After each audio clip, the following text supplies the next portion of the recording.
This morning on DC News Now, a deadly plane crash in Fauquier County. That is right. What we know about what led up to that crash and where the investigation stands this morning. Plus, fenced off why one popular Georgetown hangout is no longer an option for students and residents alike. But first, checking in with Brittany. Good morning, guys. Stepping out the door, expect to see cloudy skies, but overall mild conditions will continue through your day. So we'll talk about that forecast in a bit. And another devastating loss. My character's built well enough. I'm trying to win. And another devastating loss for the Commanders, what it means for the team as their hopes of a playoff bid dwindle. Supporting and celebrating everyone. I love it. I'm having so much fun. I'm getting more talking to you guys. All right, well, the always wonderful Rita Moreno making an appearance as the Kennedy Center took time last night to honor giants in the entertainment industry. A look at the Kennedy Center honors coming up. You're watching the station covering all of the DMV. This is DC News Now. All right, good morning. Look at that. The Kennedy Center there lit up beautifully for the Kennedy Center honors that we just mentioned. We'll have more on that coming up, but it is 6 o'clock now on a Monday morning.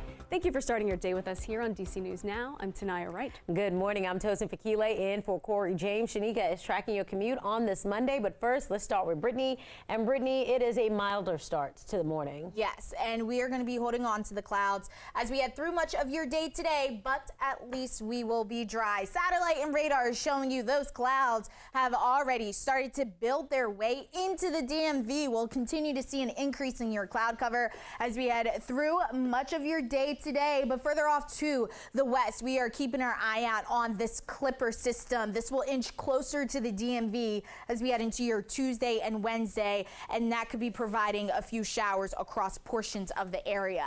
So if you are going to be hitting the roads in the next couple of hours, we're seeing quiet conditions, going to give you the green light when it comes down to the weather. But Shanika, let people know, what should they expect traffic-wise? All right, well, traffic-wise, good morning out there. You're at the top of the 6 o'clock hour, looking good. Not so good here along 95 heading northbound. That's in Woodbridge, and that's right near 123. So earlier we had a crash right on the ramp to get to 123. That crash is now gone, but you are still seeing lingering delays because of this earlier crash. So keep that in mind heading out this morning. The rest of your commute is looking good. The Capitol Beltway and in the district, DC 295, the Southeast Southwest Freeway. Can't complain right now. All right, Shanika, thank you. 6:01, Prince George's County firefighters are in the hospital this morning after a fire truck flipped on its side. It happened near Good Luck Road and Kenilworth Avenue last night. All the firefighters have minor injuries. The cause of that accident is under investigation. And one pilot is dead after a plane crash in Fauquier County. That is right. It happened on Sunday afternoon near Midland Road and Ebenezer Church Road. Our Liberty Zabala live this morning in Midland with the very latest on the investigation. Liberty, good morning.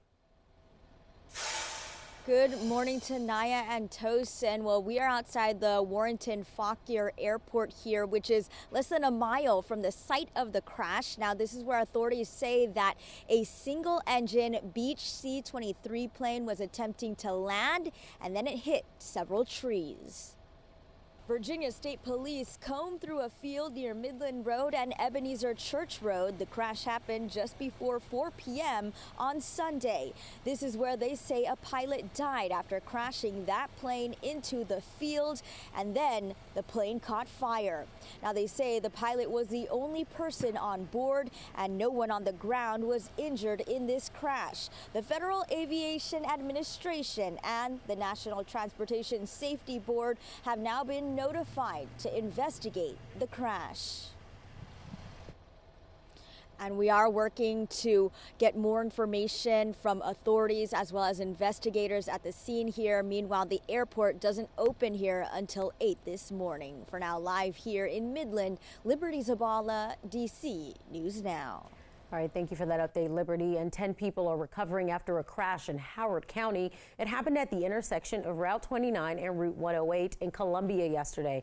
Police say a car lost control on an entrance ramp and hit 2 other cars. The youngest person injured is 9 years old. Officials say the driver of the car that caused that accident is in the hospital. The other people were not seriously injured. Your time right now is coming up on 6:04 this morning. A record number of black attorneys general are serving across the U.S. Maryland Attorney General Anthony Brown is one of the 7. The Associated Press recently spoke with Brown about how his background shaped his decision-making process. His reform efforts include creating a civil rights division in his office and police reform. He says they are all ways he can improve equity and law enforcement. We move as a nation on things like police reform when Congress is engaged, and Congress is, dysfunctional on the issue of police reform and many other issues. So really the question is what's happening in individual states around the country as they reform their laws, their practices, and the expectations for law enforcement. Brown also addressed the disproportionate number of the people in the black community who are incarcerated. Montgomery County Council is considering a $2.2 million grant to help migrants arriving into the region. The money would go towards a respite center. Now, the grant comes as that respite center says its federal funding will run out at the end of this year. Officials say over 4,100 people have been served at the center since it opened last year. Officials say the requested funding will provide emergency shelter, food, and transportation for migrants in the county. The requested money is expected to come from undesignated reserves in the county's 2024 budget. The council is scheduled to take on the request on December 12th. And if it is approved, it would be Montgomery County's first funding to that respite program.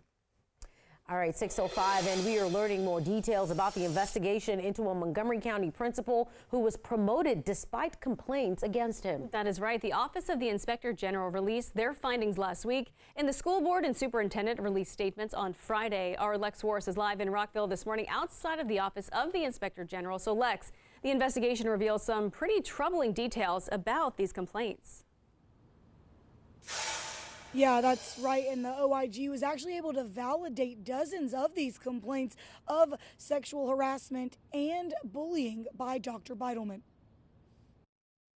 These complaints were across 3 different schools that Beidelman worked at and really paint a picture of a toxic work environment. Some of the complaints go back to 2018. The OIG's report details instances where Beidelman yelled, berated, and publicly shamed employees that he supervised. It also details multiple moments where Beidelman made women feel uncomfortable with sexual advances and repeated comments on their appearances. More than one woman told the OIG they even changed their appearances and how they dressed at work in order to try and stay off of his radar. These findings have been sent back to MCPS, and the superintendent released a statement that says in part, quote, "I am moving forward without delay to ensure that wrongdoing is held in full account." And Dr. Beidelman has been on administrative leave as the investigations have been ongoing, both from the IAG and MCPS. The school board also released their statement, and they said that they are working to put new policies and procedures in place to ensure that MCPS has a supportive, respectful environment. Live in Rockville, I'm Lex Juarez, DC News Now. All right, Lex, thank you for that update. Your time right now, it is 6:07, and new data shows improvements in early literacy for Montgomery County public school students. Now, this is according to the Dynamic Indicators of Basic Early Literacy Skills Assessment Test. Those results just released by the county. The results show that 50% of kindergartners, 58% of first graders, and 60% of second graders were at or above literacy benchmarks. Now, each grade level saw at least a 3% increase from the previous year. Superintendent of the school district says this reflects the effectiveness of MCPS programs. Meantime, the county is working to close racial gaps in literacy skills. A new fencing is up at part of Georgetown's Old Potomac Aqueduct known as Graffiti Cliffs. Now, people say the new locked fence went up a few weeks ago. It prevents people from getting into the remains of the aqueduct. Just a nice escape from campus and just from the hectic DC life. It's like, okay, how many things are you going to protect people from, and how many fences are you going to put up until it just becomes policing people in every aspect of their life? The National Park Service oversees the property. It has not responded to our request for comment on why the fence was installed. And it's Black Restaurant Week in the DMV, and later today, Mayor Bowser kicking things off with a new round of Food Access Fund grants for Black business owners. The program aims to increase access to grocery stores, restaurants, and other food access points in the district, especially in Ward 7 and 8. Today's event will happen at noon during a ribbon cutting for Miss Toya's, which is a new Black-owned restaurant in Ward 7. Black Restaurant Week ends on Sunday. Well, did you see that game the other day? More defensive struggles as the Washington Commanders were trounced by the Miami Dolphins yesterday. They gave up 31 points in the first half on the way to a 45-15 defeat. Head coach Ron Rivera took over defensive play calling duties this week after the team fired defensive coordinator Jack Del Rio. The Commanders' poor defense was on display from the first drive of the game. They gave up a 78-yard touchdown to star receiver Tyreek Hill on Miami's third snap of the game. Commanders players growing frustrated as the team loses its fourth straight game. It is difficult, you know what I'm saying, but it's, you got to take it on the chin and keep going, keep trying to get better. Yeah, I've been dealing with this for 7 years. I'm tired of trying to build character. My character's built well enough. I'm trying to win, and I play to win, so we're not winning right now. So the consistency just hasn't been there, and we just got to find a way to be better and execute at a higher level and at a more consistent rate. When you spot 21 points to a very good football team, you're gonna struggle to win a game, and you can't do the things that we did and expect to win. I mean, they got good talent over there. They executed. We didn't. But the biggest thing is just us going out there competing. They made plays to where they beat us, and we got tight coverage. Those are things that we can live with. So we just got to execute better, make them work more for points. You can hear the pain in the players' voices. All right, the Commanders, they've been outscored 90-25 over the past 2 games. That really sucks. They have lost 9 of their 11 games heading into the bye week. I know.